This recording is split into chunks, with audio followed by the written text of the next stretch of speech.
Bonjour à tous. Bonjour Jean-Paul. Bonjour Françoise, Alors, bonjour jeunes gens. seul contre tous. On a Seul, hâte de savoir. le Alors, petit peuple de Dieu va être seul contre tous. Il est seul sur terre, il est seul visible, mais il a un allié de poids. ah oui, ça c'est sûr. En réalité, il n'est pas seul.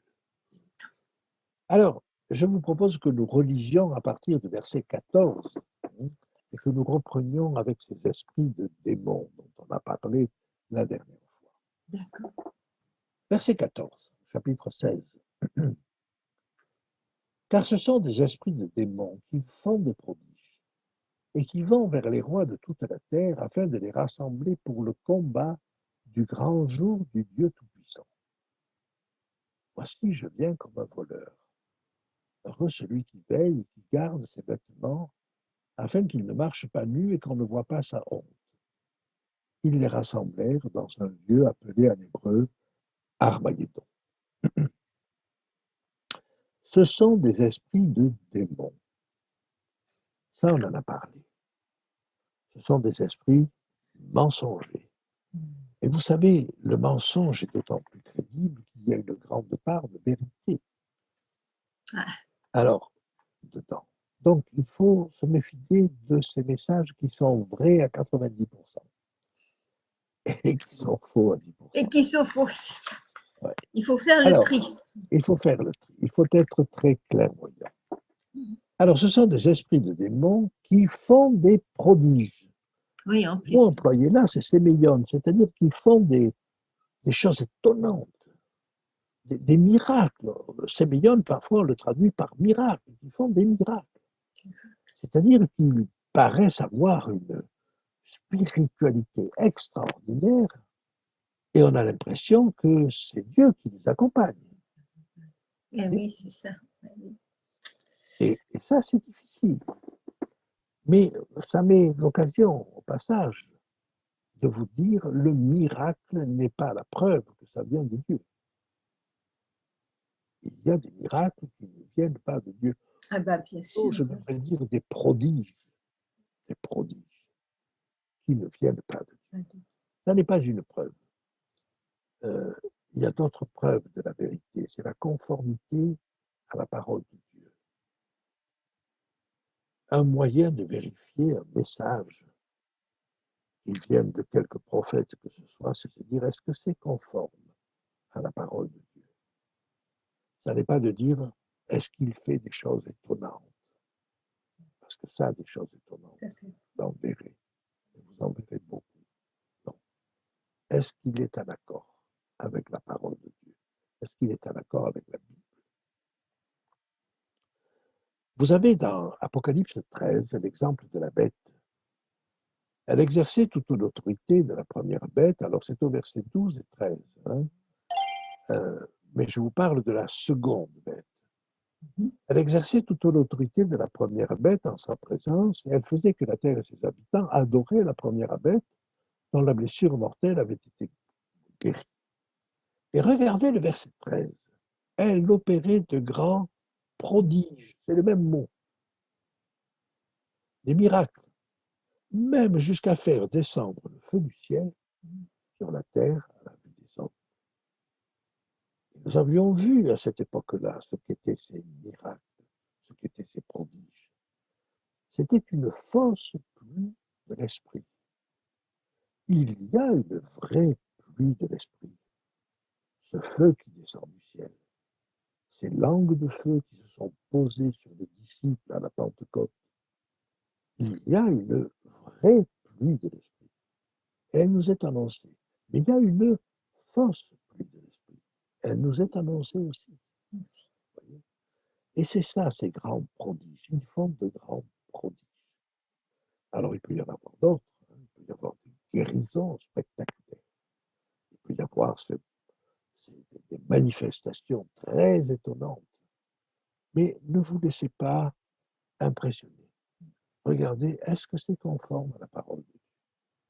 Donc, voilà ce que sont ces prodiges. Et ils vont vers les rois de toute la terre. Ils ne vont pas séduire simplement le bas peuple. Non.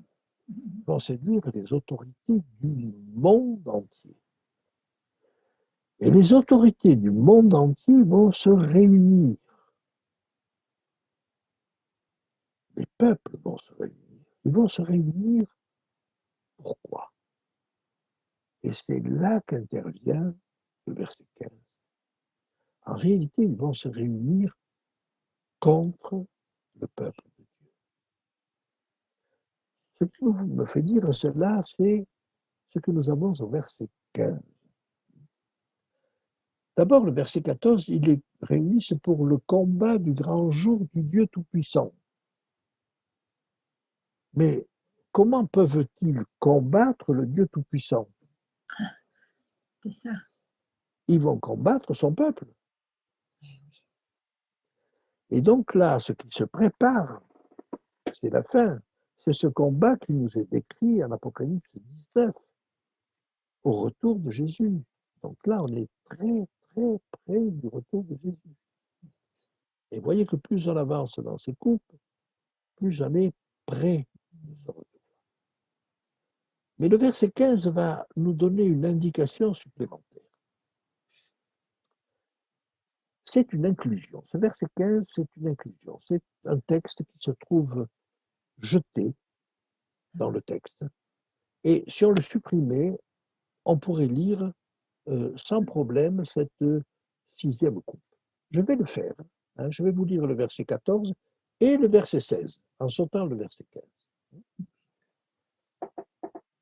Car ce sont des esprits de démons qui font des prodiges et qui vont vers les rois de toute la terre, afin de les rassembler pour le combat du grand jour du Dieu Tout-Puissant. Ils les rassemblèrent dans un lieu appelé Armageddon. Est-ce que vous avez l'impression qu'il manque quelque chose quand je dis ça? Oui. Ils rassemblent tous les peuples de la terre, tous les rois et tous les peuples de la terre, et ils les rassemblent dans un lieu appelé en hébreu Armageddon. On saute le verset 15, on ne voit pas, il n'y a pas d'erreur dans la lecture. Donc ce verset 15 est une inclusion. Et en général, une inclusion, c'est justement l'élément important. C'est lui qui va vous donner la clé à comprendre. Parce qu'ils se rassemblent pourquoi? On ne nous le dit pas. Non, non. On nous dit qu'ils se rassemblent pour le combat du grand jour du Dieu Tout-Puissant. Oui, mais c'est ce qui va arriver après. Mais pour eux, il leur faut une raison. Et regardez, verset 15. Voici, je viens comme un voleur. Nous sommes très près du retour de Jésus. Heureux celui qui veille et qui garde ses vêtements afin qu'il ne marche pas nu et qu'on ne voit pas sa honte. À qui Dieu parle-t-il là? Il parle à son peuple. Quand Jésus s'adressait à ses disciples et qu'il allait partir, il leur dit veillez et priez. Veillez. Ça veut dire veillez. Veillez, faites attention. Il va se produire quelque chose d'important. Veillez. Veillez pour ne pas être pris au dépourvu. Veillez. Alors veillez. Veillez pourquoi? Gardez vos vêtements. Ah, il ne s'agit pas de se déshabiller pour aller se coucher. Il s'agit d'être prêt. Hein? Il s'agit d'être prêt. Quand vous vous attendez, je ne sais pas moi, à la visite d'un voleur, ou que vous attendez des amis qui doivent vous rendre visite, eh bien, vous n'allez pas vous coucher. Vous restez habillé. Mais ça a un autre sens. Afin qu'il ne marche pas nu et qu'on ne voit pas sa honte. Qu'est-ce que ça veut dire, marcher nu? Voir la honte. Vous avez un petit peu plus loin, au chapitre 17, un exemple de Babylone qui va marcher nu. Regardez la fin du chapitre. Chapitre 17 et verset 16. Les 10 cornes que tu as vues et la bête haïront la prostituée, la dépouilleront, la mettront à nu, mangeront ses chairs et la consumeront par le feu. Ils la mettront à nu. quand un régime, quel qu'il soit, surtout s'il a été autoritaire, tombe, qu'est-ce qui se passe dans les suites? Vous avez les langues qui se délient. Et on nous dit, ah oui, on n'a plus peur de ce régime. Alors on dit, voilà ce qu'il a fait. Voilà les choses qu'il a commises. Voilà les meurtres qu'il a commis. Voilà les extorsions de fonds, si vous voulez, les vols qu'il a effectués. Voyez, quand un homme tombe, ou qu'un régime hein, d'un pays tombe, alors on voit ressortir les affaires.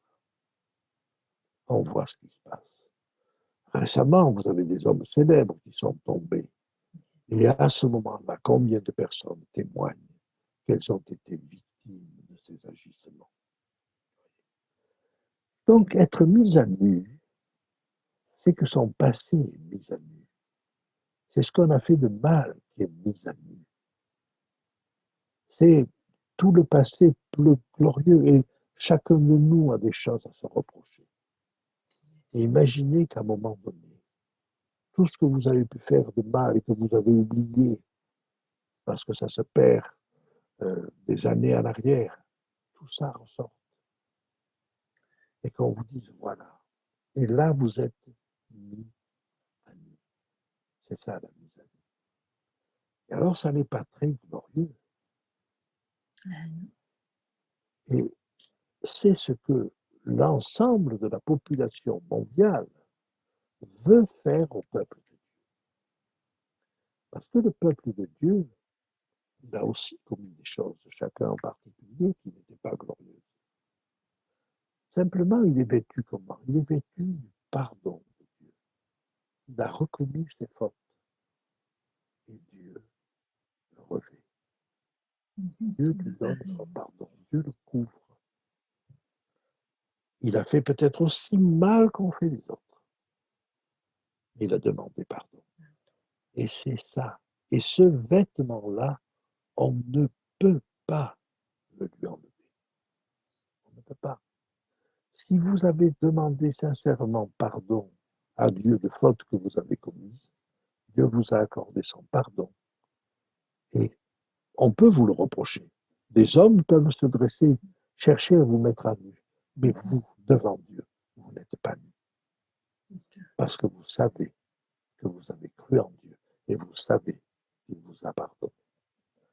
Alors je crois que c'était important de le savoir, cela.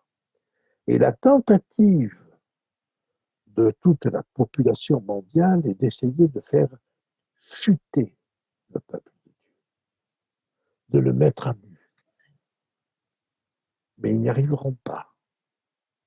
Et cette grande bataille, qui vous voyez est une bataille spirituelle du monde entier contre le peuple de Dieu. Ça, c'est Armageddon. Et ça va se traduire par la victoire du peuple de Dieu.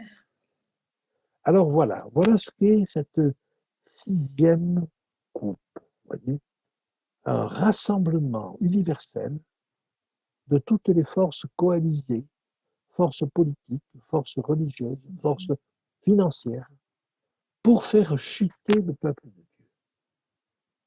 Et le peuple de Dieu, qu'est-ce qu'il peut faire? Il peut faire plus, il se confie en Dieu. Mais Dieu, lui, va le protéger. Vous savez, j'aimerais vous dire quand même un verset que je vais trouver dans l'Ancien Testament. Ce texte, j'aimerais vous lire un texte qui se trouve dans Ésaïe et qui décrit magnifiquement cette situation de toutes les nations réunies contre le peuple de Dieu. Ça se trouve au chapitre 29. Et le chapitre 29 commence par malheur à Ariel. Alors, Ariel, c'est par un système compliqué que je n'ai pas le temps de vous expliquer, mais ça signifie Jérusalem. Ah oui, d'accord. Oui, par un système de changement de lettres, où on prend la première à la place de la dernière, etc. Et c'est Jérusalem. Bon. Alors, une fois qu'on a compris cela, regardez ce qui est dit à partir du verset 7.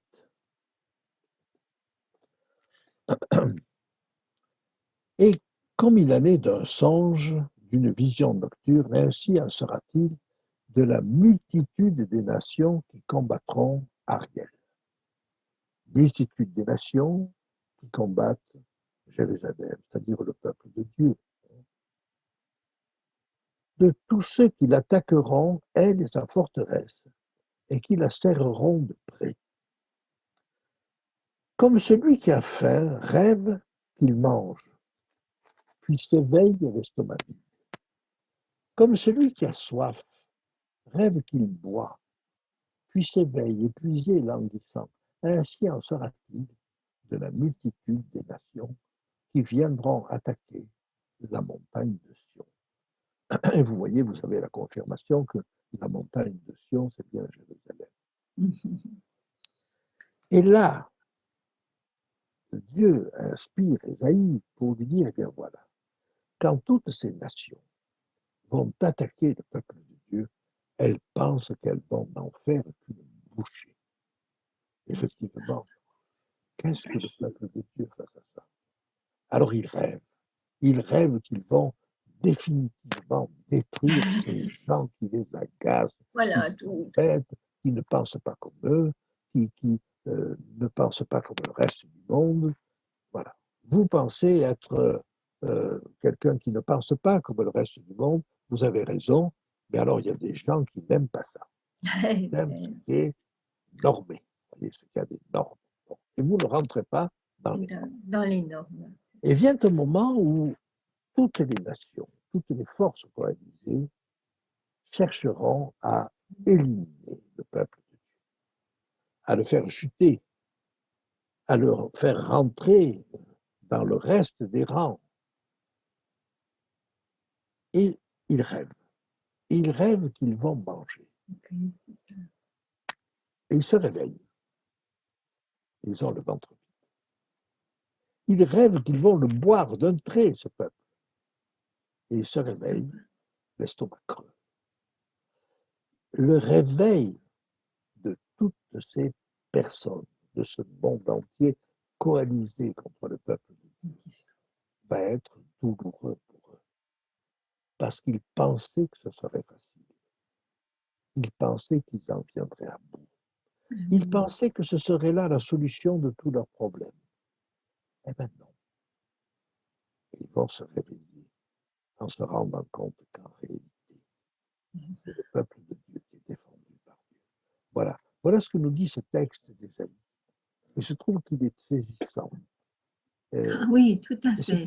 C'est pour nous donner du courage, pour nous dire, mais ne craignez pas une coalition mondiale contre vous.